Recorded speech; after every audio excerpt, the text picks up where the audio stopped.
I spent 13 years in the Army. I graduated West Point. My first duty station was in Schweinfurt, Germany, 1st Infantry Division. And I deployed to Baghdad in 2006 with the 1st Infantry Division as a platoon leader of a sapper platoon. And our job was route clearance, which meant driving around Baghdad looking for bombs at a time where there were a lot of bombs in Baghdad.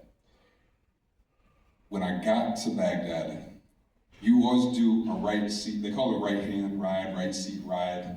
When you get into a new area of operations, the units that's there, you do some patrols with them so that they can show you what the area is. They can tell you what they've seen over the past year. You get the benefit of their knowledge and their experience.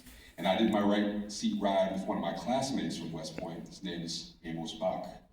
He was in 82nd Airborne, an artillery unit, and we'd be replacing them. And we went on like 2 or 3 patrols. He showed us the ropes. We got to see what Baghdad looked like.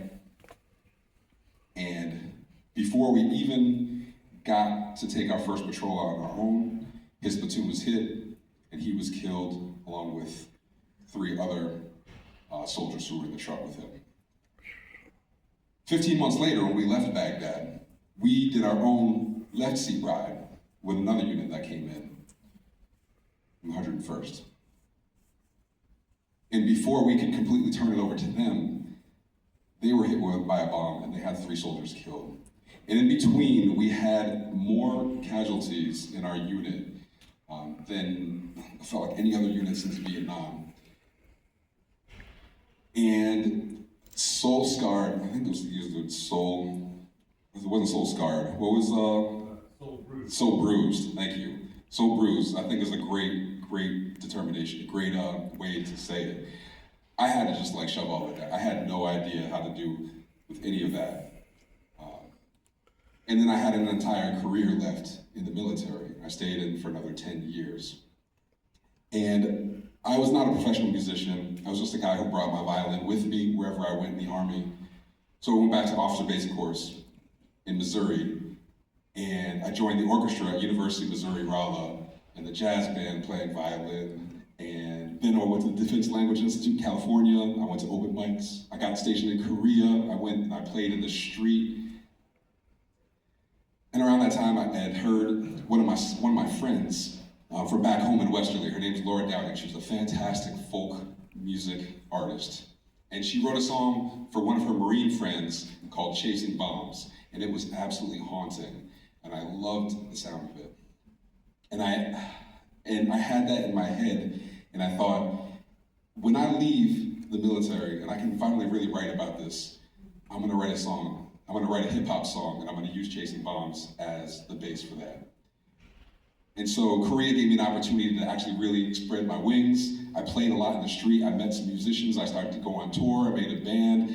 I couldn't believe I was actually in active duty in Korea because I was playing so much when I was stationed in Seoul for 2 years. I mean, I would play until like 3. I'd be dodging curfew, having shows like ridiculous. I was traveling around doing touring.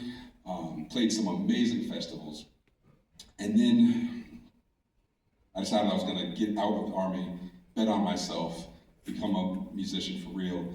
And so I went back to my friend Laura and I said, hey, can I get that song Chasing Bombs? I would love to write this song. I feel like everything that happened to me, I need to get out and I need to do it to this beat. And she told me, I don't have a copy of it. She became an R&B artist. She got rid of all of her folk stuff. It was gone from YouTube. It was gone from everywhere. She didn't keep any copies of CDs. She like completely changed her image as an artist, changed her whole life around. And I was like, oh my, did I completely miss my opportunity? I think I did. And then a couple of years later, I just happened to open my laptop and was playing songs. Sometimes on iTunes, it'll just play songs, the next song that's whatever, in alphabetical order. And it started to play Chasing Bombs. And I was like absolutely floored. I was like, how did I get this song? I guess I just downloaded it and I just completely forgot about it. I had no idea. And that night I called her and I was like, I have a copy of the song. Can I use it as a sample? And she was just, please get this out in the world. So I was really fortunate in that I had a great producer friend. His name is Phil Boudreau, Rhode Island kid who he went to Berkeley in Boston, amazing musician, went out to LA, became a producer, and I was like, hey, can you take this song and help me make it into a hip hop song? And he said yes. And so I flew out to LA and we made the track together, and I flew back to Florida where I was studying at the time, and I recorded it there. And then I came back to Rhode Island to start my career, and I released the song. And all of these things had to happen for it to get out in the world. Like I had to think of it, I had to find it, I had to download it, hide it from myself until the time that I had enough skill that I was ready to actually write something to it. I had to have a friend who could produce. I had to have the ability to actually fly, the ability, space, and time to fly across the country, record it, and then come back, do it, have a team to help me release it.